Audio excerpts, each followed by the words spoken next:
Voilà, il est déjà 13h02 et nous sommes avec, bien sûr, Iman. Bonjour Dani. Bonjour à tous. On va parler dans un instant de la femme potomitan. Oui, avec deux invités de marque. Deux invités, présentez-les. Oui.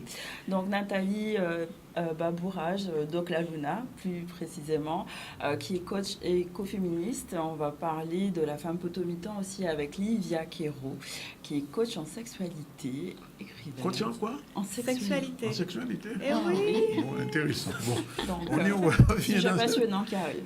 On y revient dans un instant. Voilà. Alors, on va revenir aux femmes. Oui. Puisque je suis entouré de femmes aujourd'hui, comme toujours. Comme d'habitude. Oui, c'est pas de nouveauté, c'est pas de nouveauté. Alors, les femmes potomitan. Alors, je dis ça parce que j'ai fait un petit peu de recherche. Je savais déjà, les femmes potomitan sont qui remontent de très longtemps. Tout à fait. À l'époque de l'esclavage déjà, parce que les hommes étaient pratiquement écartés de la vie familiale et les femmes devaient toutes seules porter les enfants et assumer le ménage, enfin tout. Et ça a continué comme ça jusqu'à nos jours, puisque la femme potomitan, on en parle encore. Et aujourd'hui, par contre, il y a des femmes qui disent que potomitan, nous la savons ça. Oui, parce que ça a deux tranchants, en fait, deux aspects. On va pouvoir les aborder ensemble. Donc déjà, merci d'être là, mesdames. Je vais vous représenter parce que je pense que c'est important de le faire. Donc Nathalie, qui est donc ancien médecin militaire qu'on a déjà reçu sur le plateau, coach écoféministe, auteur d'un livre Devenir sa propre médecine, éditrice, ou je ne sais pas comment on dit, éditrice de podcast, on dit ça? C'est éditrice? Créatrice de podcast. Créatrice de podcast qui s'appelle Danser avec le chaos. Voilà, qui a fait récemment un One Woman Show qui a eu beaucoup de succès avec une deuxième date. Et Livia, donc, qui est coach en sexualité et en résolution de trauma, aussi autrice de 3 livres et éditrice d'un podcast aussi autour de la sexualité sacrée. C'est ça. Je peux lui poser une petite question? Oui, bien sûr. Non. C'est quoi une coach en sexualité? C'est quoi exactement son job? En fait, ça dépend. Il y a plusieurs spécificités. Mais par exemple, moi, j'accompagne essentiellement des femmes qui veulent se sentir plus à l'aise, épanouies, en joie dans leur sexualité. Et dans mon cas, souvent, elles ont eu des traumas. Uniquement les femmes, pas les hommes. Personnellement, les femmes. Mais après, il y a des coachs en sexualité qui s'occupent des hommes, des couples, des femmes et des hommes. C'est assez vaste, en fait. Je travaille avec quelques hommes, mais c'est essentiellement des femmes dans mon cas, mais ça pourrait être des hommes aussi. Bien, c'était pour bien cadrer le job. La parenthèse. On va revenir parce que c'est vrai que l'aspect du corps, je trouve, est important à prendre en compte parce qu'on n'est pas qu'un esprit ou qu'une âme, on est un corps, et d'être un peu dans une harmonie ou en tout cas dans un alignement de ces 3 entités, pour moi c'est important d'en parler. Et c'est aussi pour ça que Livia est là. Tout à fait. Voilà. Alors déjà, qu'est-ce qu'on c'est une femme potomitan? C'est vrai que Danica en a parlé. C'est un mot qui vient du créole haïtien. Oui. Voilà, qui d'abord identifiait le centre, la colonne vertébrale du temple sacré où il y avait une communication qui se faisait avec tout ce qui est invisible, imperceptible. Et la femme était initiée à des pratiques religieuses en lien avec le vaudou pour communiquer avec les esprits, très clairement. Enfin, voilà, avoir tout cet aspect sacré et divin. Voilà. Donc, c'est resté et maintenant, on l'associe à quelque chose de pilier du foyer, la personne centrale sans qui rien ne se passe en fait, qui est un peu décisionnaire de tout ce qui se passe, à la fois les activités quotidiennes, les grandes décisions de vie, etc. Donc c'est quelque chose qui est, comme tu l'as dit, lié à notre histoire. Et dans un premier temps, ce serait intéressant de se poser la question, peut-être Nathalie, de comment était la femme perçue avant l'abolition de l'esclavage, peut-être je sais que vous n'êtes pas historienne, mais peut-être avoir un regard sur l'avant. Et qu'est-ce qui a changé avec l'esclavage? Oui, alors c'est vrai que je ne suis pas historienne, mais oui. Je m'intéresse énormément à notre histoire de l'humanité parce que clairement, ça a un impact sur notre santé, sur notre manière de nous relier à notre corps, sur les traumas qu'on porte. Et ce qui est intéressant, c'est qu'on voit comment est-ce que des schémas qui datent de plusieurs millénaires sont encore ancrés en nous aujourd'hui. Il y a même des études scientifiques qui montrent en fait que dans notre ADN, si on le mesurait, on pourrait avoir des signes de trauma de nos arrière-grands-parents. Ah bon? Ouais, pour dire à quel point c'est hyper présent en nous. Et moi, je m'en rends compte avec les femmes que j'accompagne ici en Guadeloupe et en Martinique aussi d'ailleurs. concept de femme potomitan. Moi, je l'ai découvert en arrivant en Guadeloupe il y a 6 ans maintenant. Et on va dire que de manière très synthétique, avant l'esclavage, en tout cas dans les peuples, notamment d'Afrique ou même d'Asie, moi je suis d'Inde et c'était pareil, la femme est au centre, en effet, de la famille. On parle de société matrilinéaire. Et puis ce qui s'est passé avec l'esclavage, donc avec la colonie, il y a un système qui est créé avec l'homme blanc où on veut complètement déshumaniser les hommes et les femmes noirs. Les hommes noirs n'ont même plus leur place, en fait, dans le foyer. Et les femmes sont reproductrices de futurs esclaves. Point. Ce qui fait qu'il y a eu un moment donné où les hommes se sont complètement vus écartés, voire même ils ont vécu des traumas, en fait, de ne pas pouvoir assumer prendre soin de leurs enfants dans un modèle. Et les femmes ont dû tout faire. Et ça, finalement, c'est l'origine de cette appellation de femme potomitan. Et aujourd'hui, on le retrouve encore dans les sociétés aux Antilles et en Guyane. Les femmes qui ont à charge tout, de A à Z, de la famille, des enfants, du travail. C'est elles qui amènent l'argent, c'est elles qui décident de tout, en fait. Et évidemment, c'est hyper positif. Ça veut dire qu'une femme est capable de tout faire. Mais la limite, et là, je le vois chez les femmes que j'accompagne, c'est un burn-out, en fait. On ne peut pas, en tant qu'être humain, prendre soin de soi et d'une famille et, j'ai envie de dire, d'une communauté, sans être épaulé. Et c'est pour ça que c'est intéressant, ce sujet, de comment on va déconstruire ça. Et moi, j'ai envie d'aller plus loin. Comment est-ce qu'on décolonialise ça, puisque Exactement. Ça vient de cette colonialité. C'est vrai que pour rebondir là-dessus, on parle aussi du mythe du viol fondateur. C'est Frantz Fanon qui en parlait, qui a un peu construit en fait la société comme elle est actuellement. Et le fait que les hommes soient voulages est lié aussi à tout ça parce que le mariage n'était pas autorisé entre esclaves. Et du coup, ça a créé un trauma. Du coup, qu'est-ce que tu pourrais dire par rapport à ça? Oui, et ce que dit Nathalie est très très vrai. C'est-à-dire que les traumas sont transmis par le corps et souvent de génération en génération. C'est transmis par l'ADN, mais aussi de façon inconsciente.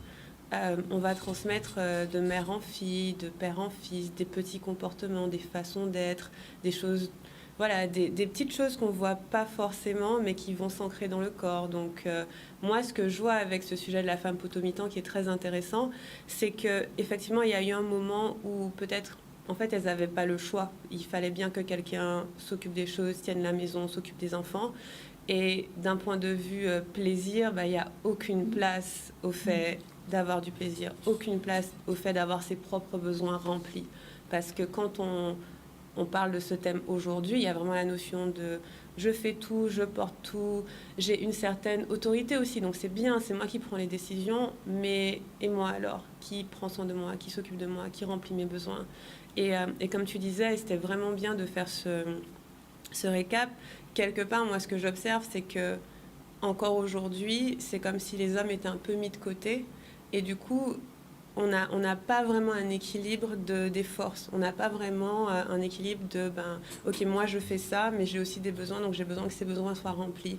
Et donc on va mettre les hommes de côté sur certaines choses. Peut-être que, par exemple, moi je vais prendre la charge de m'occuper des enfants et de la maison, et du coup lui il va faire autre chose, mais peut-être qu'en fait j'ai besoin d'aide pour les enfants et la maison. Mais comme c'est tellement séparé, comme c'est tellement cloisonné, on n'a pas cet équilibre qui aurait pu avoir lieu. Et je trouve que même si c'est bien...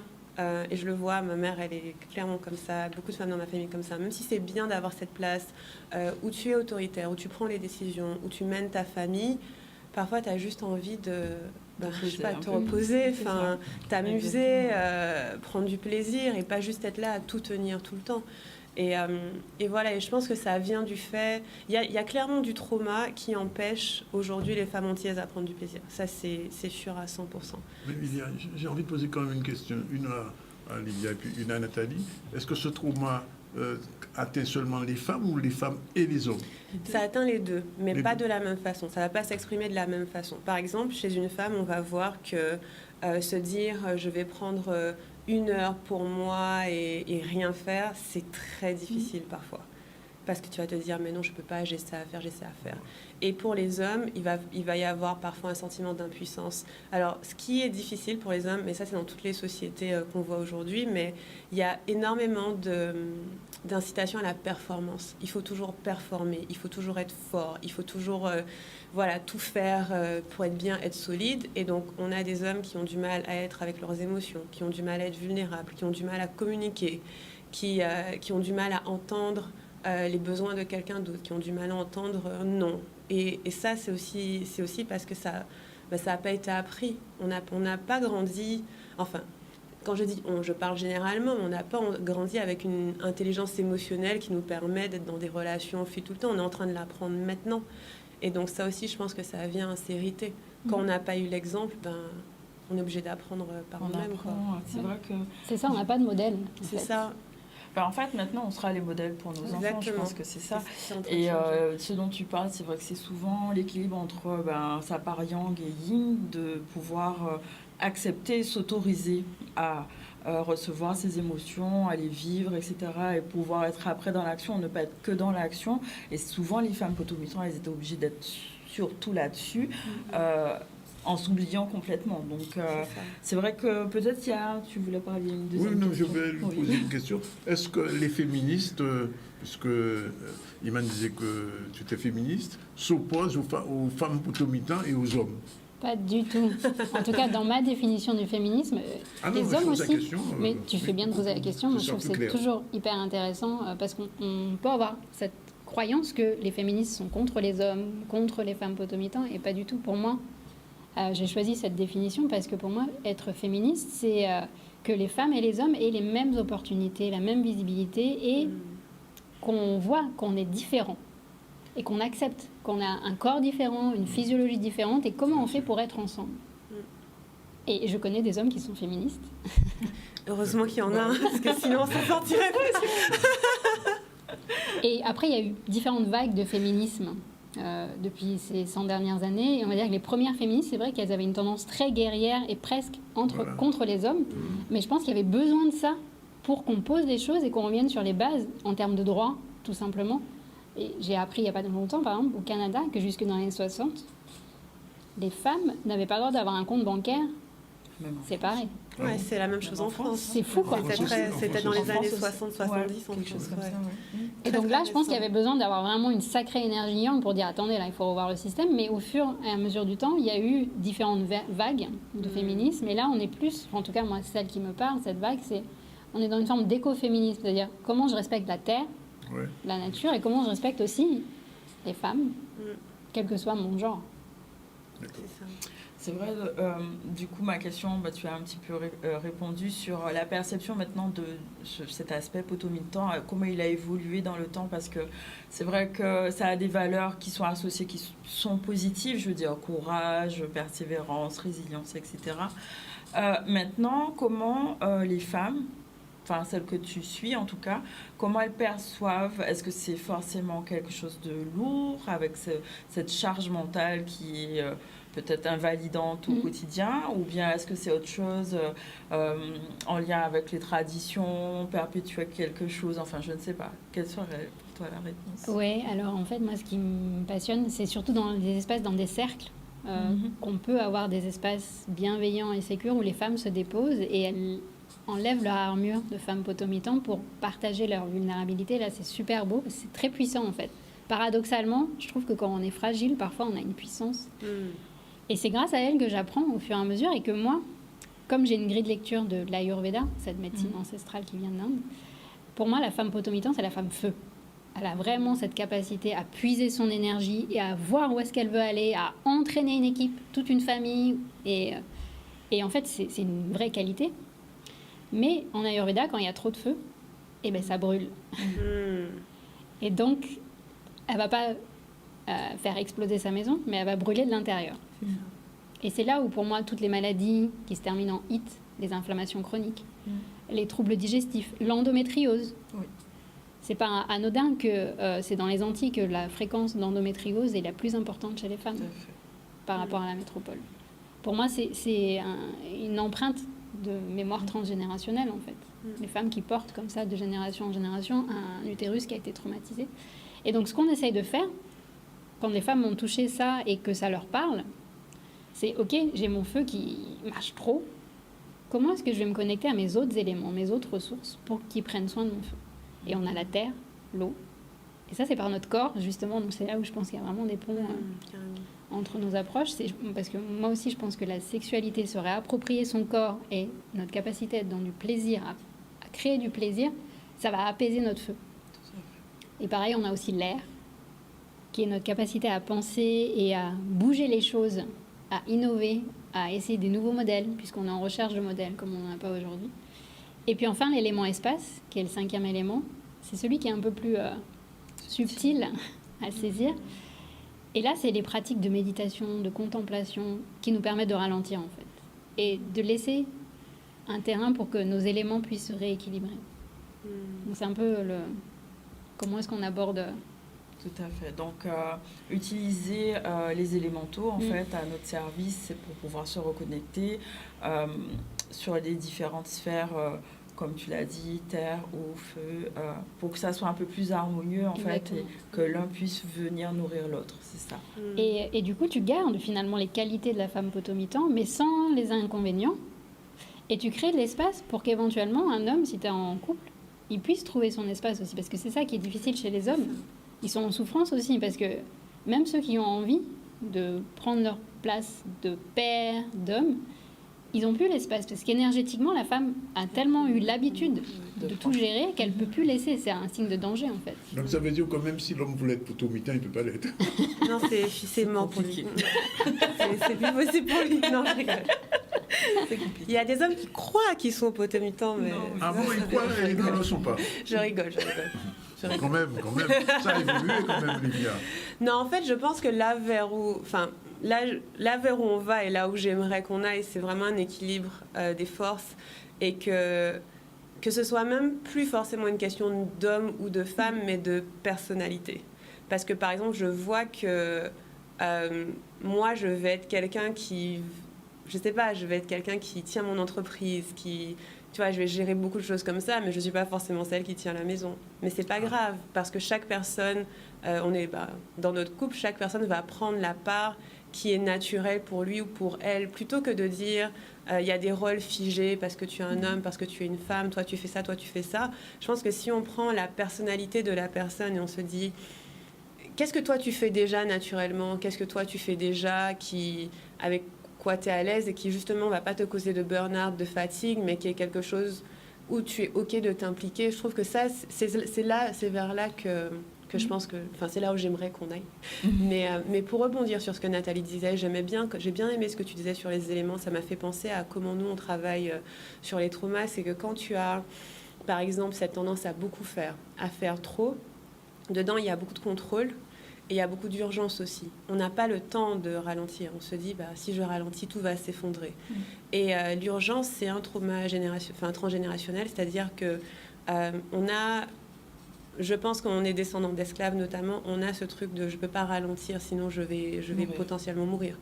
Et moi, je sais que je l'ai senti en moi, ce truc de si je ralentis, on va me rattraper. Enfin, ce n'est pas du tout rationnel, mais c'est existant. Et le fait de ralentir peut être lié à une très grande peur de mourir. Et donc, ce qu'on va faire, c'est rassurer le corps qui peut ralentir, qui peut s'ouvrir, qui peut aller dans ses émotions, que rien de grave ne va se passer. Je peux lâcher et ça ne va pas s'effondrer. Mais ce n'est pas forcément facile. Ça peut prendre beaucoup de temps de se dire que c'est bon, je peux prendre une pause et tout va bien se passer. Ou bien je peux laisser un peu de ma place et quelqu'un va m'aider. Ça aussi, c'est pas facile de se dire que si je suis pas là, quelqu'un peut m'aider. Et en fait, ça peut prendre du temps de se rassurer, de se dire j'ai pas à tout tenir. Si je lâche un peu, ça va pas s'effondrer. Mais c'est une peur qui est potentiellement très ancrée. Donc ça prend un peu de temps pour apaiser ça. Mais ça s'apaise, ça peut s'apaiser. De prendre le temps, la lenteur, d'accepter aussi que l'autre puisse aider. C'est ça, l'autre, en fait. Ou bien la communauté, la famille. Moi, je ne sais pas comment vous le sentez, mais moi, je sens que parfois, on a cette envie de tout faire tout seul. On se dit, il faut que j'y arrive tout seul. Si je n'y arrive pas tout seul, c'est un échec. Qu'on soit un homme ou une femme, on se dit, je dois trouver la solution. Or, les humains ne sont pas faits pour faire les choses seuls. On est fait pour être interdépendants, pour être en communauté, on est fait pour être soutenus. Et ça aussi, c'est un peu le biais du colonialisme, parce que c'est du capitalisme, en fait. Ce côté où l'individualisme, on fait tout seul, ce n'est pas naturel chez les humains. C'est quelque chose qui nous a été... Enfin, c'est un conditionnement. Et donc, partir de ça, quitter ça et se dire, je peux avoir plusieurs ressources, je peux avoir plusieurs personnes qui m'aident, et je peux du coup prendre du temps pour moi, ça se construit. Mais je pense que ça bouge un peu. Et on parlait du fait qu'on a du trauma qui vient de nos ancêtres, mais ce qui est beau, c'est que quand on soigne, nous, nos traumas, nos parents, nos grands-parents aussi, ils sont apaisés. Je le vois dans ma famille, plus nous, on va travailler sur nous, plus ça a un impact, en fait, pour les générations même avant nous, et bien sûr, après nous. Donc, voilà, j'ai de l'espoir. Oui, il y a de l'espoir, sinon on ne serait pas là en train d'en parler, je pense. Moi, je demande au coach, tous les trois vous êtes coach, comment vous accompagnez des femmes qui ont encore dans la posture potomitan, comment vous aidez à évoluer progressivement vers une sortie de ce concept, parce qu'en fait, le thème du débat, c'est faut-il déconstruire ce concept? Alors, comment les coachs arrivent à déconstruire progressivement chez les femmes potomitan ce concept? Je vais bien répondre, mais je suis sûre qu'on a déjà un peu abordé. Oui, et puis surtout, nos méthodes, elles se rencontrent, elles se croisent, et moi, c'est vrai que ça passe par le corps, puisque le corps garde toutes ses mémoires, et en petits groupes. Le fait d'être plusieurs, ça nous aide à...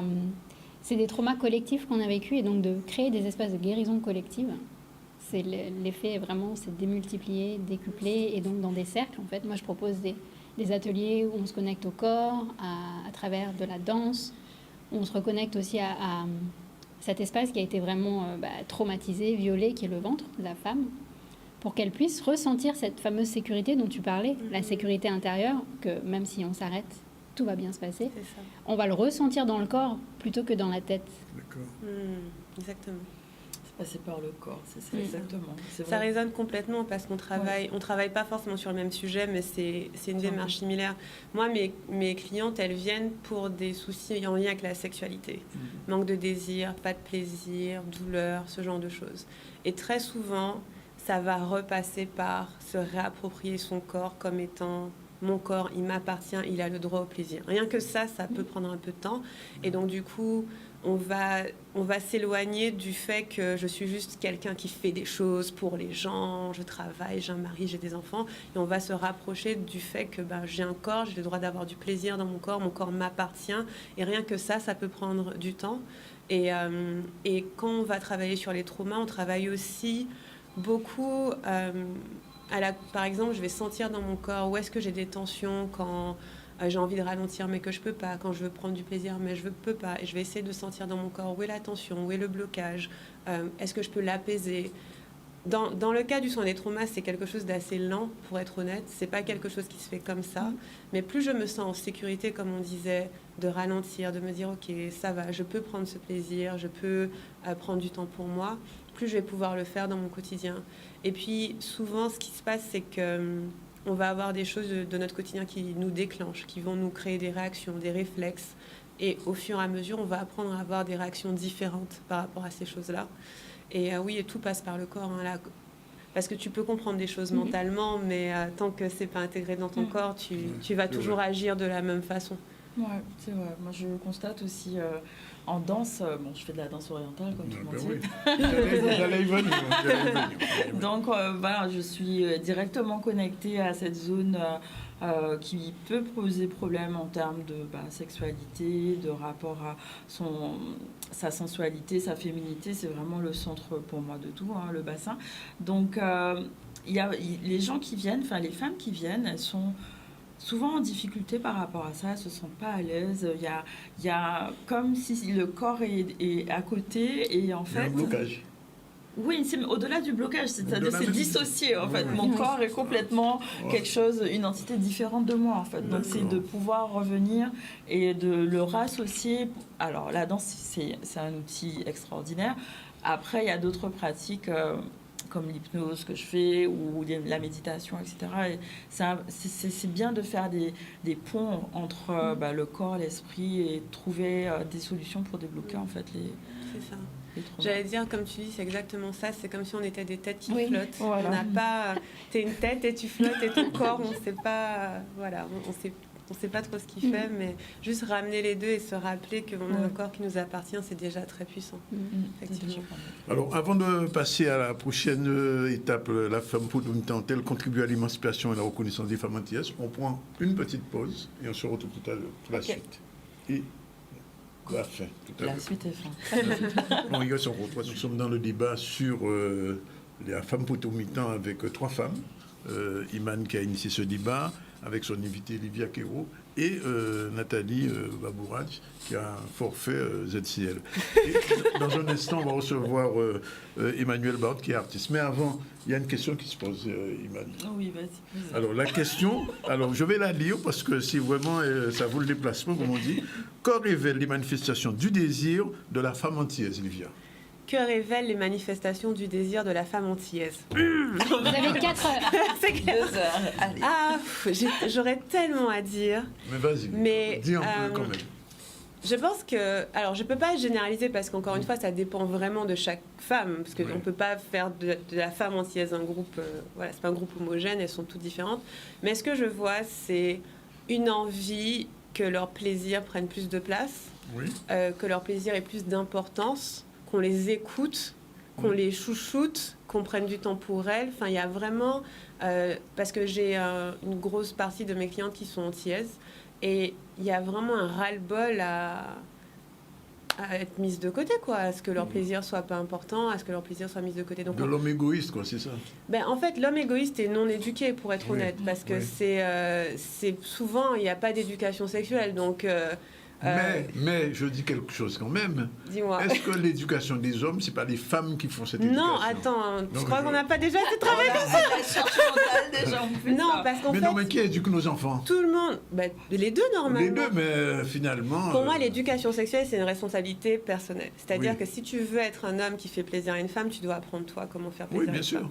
Et si tu es une femme qui veut prendre du plaisir et donner du plaisir, tu dois aussi toi décider d'apprendre. Mais nous, on peut pas tout le temps apprendre aux hommes comme souvent en fait. Le truc qu'on voit souvent, c'est il y a des femmes, surtout les jeunes femmes, vont attendre que les hommes leur enseignent la sexualité. Sauf que, très honnêtement, ils en savent pas grand-chose. Je suis désolée, messieurs, mais statistiquement, voilà. Et donc, ça va être une sexualité qui est très masculine, avec de la pénétration, des choses qui font pas forcément plaisir aux femmes. Et là, ce que je dirais que les femmes antillaises veulent, c'est que leur plaisir soit pris en compte, que leur place soit pris en compte, qu'on prenne soin d'elles. Je suis à peu près sûre que la plupart adoreraient aussi l'exclusivité. Je le dis. C'est un problème, on a abordé ça. C'est un problème, mais je passe le message. Parce que c'est tellement commun. Et non, mais tu m'as demandé, je dis, les désirs de la femme antillaise sont multiples. Et mais je pense que juste mais prendre en considération... pour les considération... ils aiment bien l'exclusivité aussi. Oui, mais ils l'ont plus souvent. Hein. Bon, j'ai pas les statistiques. Alors, deuxième partie. Et du coup, alors, l'écriture... vas-y. Est-ce que le fait d'écrire un peu, ça permet de libérer et la parole et cet aspect en fait de... Je pense oui, parce que moi personnellement j'écris depuis longtemps et avant de devenir coach en sexualité et avant d'admettre que la sexualité c'était un sujet qui m'intéressait, j'écrivais sur la sexualité en cachette. Et je le disais à personne. Oui, c'est vrai. C'était tabou. C'était complètement tabou et c'était tellement tabou que je réalisais même pas que c'était un secret. Ça m'a mis du temps. Il y a une amie qui m'a fait, mais il n'y a pas un truc que tu... Parce qu'on parlait d'une nouvelle direction que je voulais prendre. Elle me fait, mais il n'y a pas un truc que tu fais que personne ne sait. Je me dis, je sais pas. Elle fait, tu sais que j'écris des histoires érotiques. Elle me dit, t'es sérieuse? Et en fait, je l'ai fait en secret pendant des années et personne ne savait. Et c'est là que j'ai réalisé que c'était tabou pour moi, mais qu'en même temps, j'avais des choses à dire. Et donc, on va avoir des femmes qui expriment, mais qui osent à peine mettre les mots sur papier. Mais quand tu les mets sur papier, tu commences déjà à être un peu plus proche de ton désir, un peu plus proche de ce que tu as envie. Donc oui, ça peut complètement aider. C'est pas encore publié, tout ça? Si, j'ai plusieurs livres qui sont publiés. Mais il faudrait qu'on en parle. Il faut me réinviter. Il n'y a pas de problème. Bon, alors, dernière question, puisqu'on va devoir se quitter pour ce premier débat. Est-ce que finalement, à la place du potomitan, qu'est-ce qu'on peut mettre? Parce qu'on déconstruit, on détricote, on met autre chose. Qu'est-ce qu'on met à la place? Je sais pas, on L'équité? disait la collaboration, l'écoute co-création. des besoins de chacun, l'écoute des limites de chacun, la co-création. Les femmes et les hommes multifacettes. Voilà, le fait qu'on n'ait pas tous un rôle qui soit déterminé, mais que chaque personne puisse déterminer ce dont elle a besoin, ce à quoi elle peut contribuer, quelles sont ses limites. Parce que j'ai remarqué que quand on est potomitan, on a beaucoup de mal à dire non, on a Oui. beaucoup de mal à Peut-être faire respecter ses Oui, alors, limites. qu'est-ce qu'on Non, peut non, faire? je disais peut-être la femme écologique pour elle-même. C'est ça. Voilà. bon Bah oui. Écologique pour elle-même. Bah oui, parce que Ouais. si c'est écologique pour toi, bah du coup c'est bien pour toi, c'est bien pour ton environnement en fait. Donc, C'est voilà. clair. Il faut, dernière chose, il faut que les femmes potomitantes changent un petit peu l'éducation qu'elles donnent à leurs enfants. Ah Mais- oui. Oui. Oui. Mais Parce je qu'il y a pense encore que des c'est- femmes potomitans. Hein. Il ne faut Bien pas croire sûr. qu'on a fini l'émission, il n'y aura plus. Hein.